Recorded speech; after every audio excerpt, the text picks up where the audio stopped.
The life and death of a slave is something often neglected in history, and when mentioned, it's never really brought to full detail. This video will focus on a case study of slaves in history, their life, and the brutal conditions they faced. This video is to show the life of a slave from their capture, transportation, and their residence in the Americas.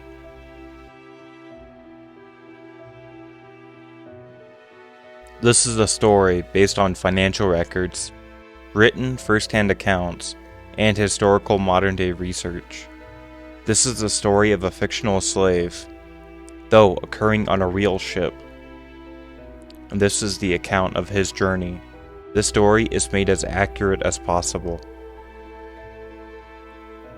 The life of a slave has varied across time and space.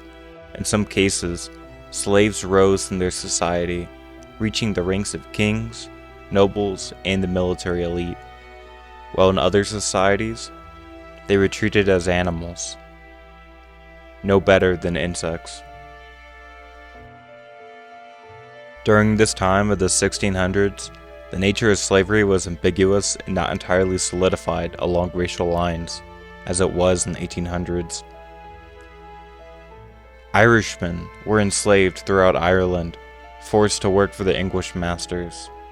Scots and Welsh were forcibly put to work for English mines, and the native inhabitants of the Americas were enslaved, thrown in chains, and often died from European disease. It was in this era of growing overseas empires the roots for the Atlantic slave trade began, as enslaved native populations in the Americas perished almost entirely in some areas. The Europeans needed a new labor source for their plantations, ripe in tobacco, sugar, and spices. They couldn't use the poor and vagrant European populations, refusing to allow good Christians into perpetual and brutal servitude, though they would often coerce these poorer populations of society into indentured servitude contracts, where these people would get free passage, room and board for a couple of years while they work off their contracts.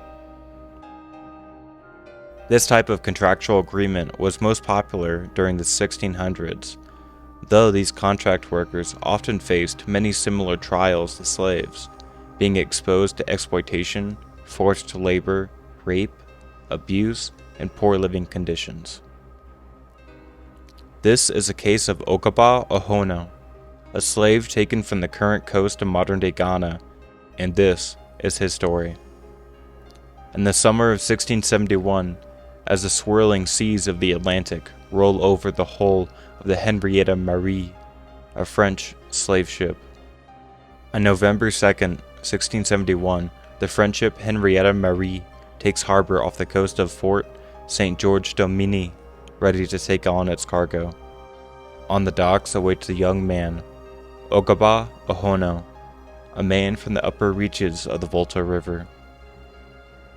Ogibaw is from the modern-day area of Mali, being a millet farmer along the Volta River. His life before his capture is unknown.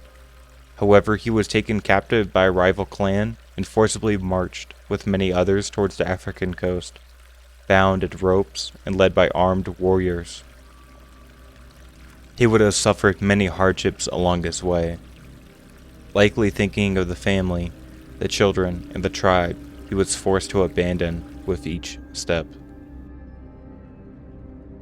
The initial capture of African slaves is one of the least researched and least recorded aspects of the Atlantic slave trade. Many of these rival African kingdoms at the time kept no written records, and many of the oral traditions have been forgotten in the wake of colonialism.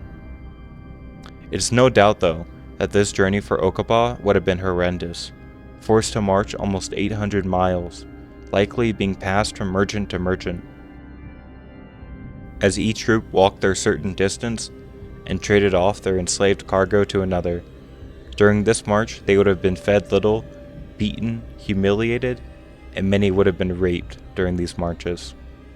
Over the course of their journey to the sea, many would have died from abuse, poor food, Others would have left these traveling caravans, either escaping or being sold along the way. As Ogibaw reached the coast, it's likely he would have been astounded by the immensity of everything he saw. As massive towering ships flying colored flags of all European nations sat in the harbor, the massive ocean stretched out beyond. The white sails of the ships reflected off the water. Massive stone walls, plastered in white and splattered with blood and feces, towered above the surrounding trees. Docks stood strong in the water as seagulls bellowed from above.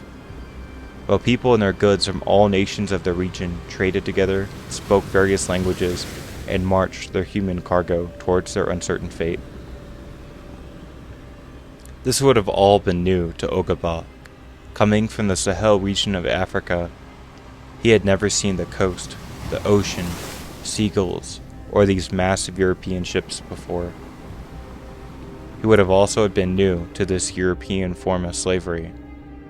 You see, unlike African slavery or the dominant form of African slavery present along the Ghana coast, European slavery was different and was more similar to the Arab slavery of Africans. Europeans regarded their slaves as cargo, similar to a cow or a pig, which was to be worked until the slave died. These slaves were treated with little regard, and they could be traded, beaten, raped, or murdered without consequence. This was different to the form of slavery present in many native African kingdoms, where slaves had some expectations for rights, food, and they could eventually obtain their freedom, all qualities lacking in the European slave trade. Now, going back to Ogibaw. One record from the time lists that certain captured Igbo people believed the Europeans they were being sold to were cannibals, set on eating them. Though, if this is how Ogibaw felt is unknown, but it's likely had little clue for the horrors he was about to witness. Ogibaw would have been taken inside the fort, as slaves were caged, held in shackles, beaten, and examined by Europeans and their African salesmen over on the side.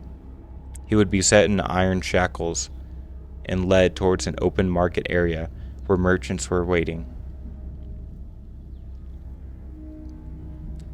He was bought by a French merchant named Fernand Salvaguilla. Ogibaw, a man from over 500 miles away, was stolen away from his home and family, and he was traded for 1 barrel of rum and a musket. His life was only worth that much. The French merchant would brand the back of Ogibaw's head, neck, or back with an iron, forever burning his initials FS into the skin of Ogibaw. Ogibaw would have been held at gunpoint for his branding and beaten or shot if he didn't comply. Any attempt to escape was futile. He would have been easily recaptured by Europeans who often sailed along African coasts to kidnap extra civilians. And the coast of West Africa was teeming with African slave traders and competing kingdoms, who were eager to sell captured enemies and foreigners in exchange for weapons. He was one person caught in a trade that would bring almost 11 million people from Africa to the Americas.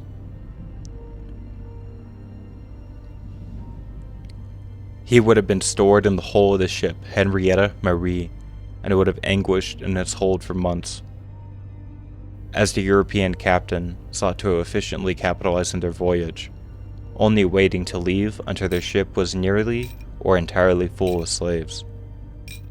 These first moments would have been terrifying, forced into a dark and moldy hole, as the smell of the sea, rotting food, feces, blood, and other slaves swelled in the ship.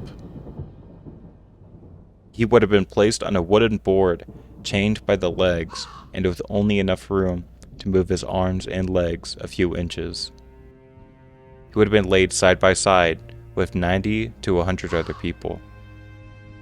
As the ship took sail on January 2nd, 1672, it would head for the New World, This part of the journey is often referred to as the Middle Passage, and it was one of the worst aspects and parts of this harrowing trip.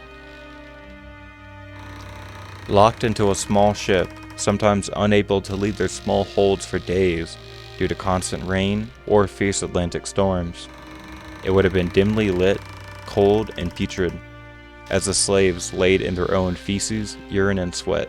Many died from disease, the poor food offered, or the injuries that they sustained during their arduous march and capture in the coast. These captive individuals would have been cold, hot, and would have little to no clothing on them. The bodies of the deceased would often stay in the ship for a day or two, as the slaves near the body were chained to the rotting corpse of the deceased, but they lived on. Ogibaw would have been taken out of the ship's hull once a day when the skies and the clouds were clear. He would have been forced to jump around and dance for the captors' amusement, and to ensure he was moving his body, as buckets of seawater washed over the bodies of the captive. He would have witnessed the bodies of dead slaves being cast overboard. Slaves jumping into the sea, choosing to kill themselves rather than continue their horrible fate. He would have seen European sailors and captains flogging unruly or courageous slaves, and he would have seen many European sailors take advantage of their female captives. This journey would have taken many months or weeks depending on the weather. It was during this leg of the journey the slaves were at their greatest weakness, but also their greatest strength, as many of these slave ships were far off from European or colonial waters. They often had rigid divisions between the sailors and the captains, and they were appalling and dangerous conditions for many. So thus, the opportunity to escape was at its greatest. Not all, but some slave ships witnessed successful and unsuccessful slave revolts and attempts for escape. One famous revolt is the Amistad Mutiny, in which the slaves of a ship bound for Cuba revolted and successfully sailed their ship to Connecticut, later obtaining their freedom. Though not all revolts were successful, many failed, and the instigators, leaders, and participants were brutally punished, either by having their limbs hacked off, being beaten, being thrown overboard, or being raped to death.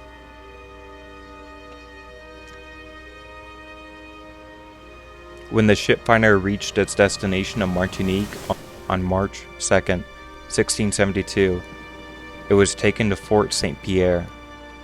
Far from home and unable to escape from the Caribbean tropics, Ogibaw is led outside of the ship and marched towards the docks. His first glimpse of the Americas is a rugged, forested tropical island jutting out of the sea, as the birds of paradise with their colorful feathers fly high above the shantytowns dotted along the coast. As the looming masts, sail, and flags of the ships ride over the water, the slaves are held at gunpoint and moved off the boat. There, they will be taken inside the fort and be held in shackle to the floor. On a cold stone floor, the captives cough and wheeze, stricken from disease from their confinement, unwashed bodies, poor nutrition, and deplorable conditions. Many of these will die from disease, and those that survive will be washed with seawater, had their hair cut, and later be sold. From there, Ogibaw will be forced onto a wooden stage, prodded and examined by passing strangers and merchants. They'll look for any deformities and to see how strong his limbs are.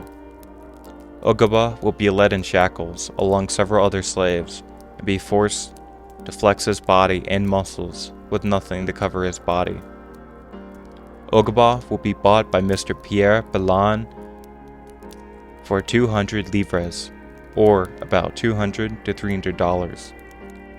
He will be put to work on a sugar plantation with another 500 other slaves. These slaves were kept in line based on a rigid hierarchy system, with the master on top, the master's house slave or a manager in the middle, and the field slaves on the bottom.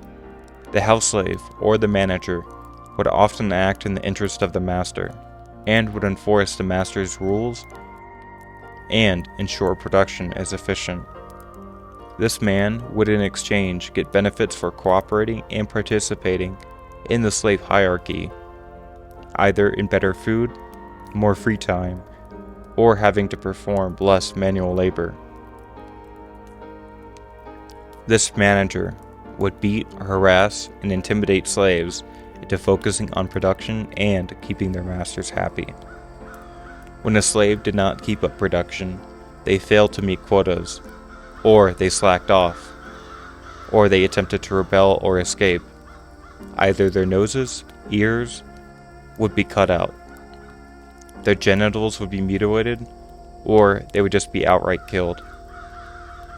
It's here many of these slave stories will end, with most slaves dying from exhaustion within the first few years, with their names being forgotten to history. For Ogibaw, this is where his story will end.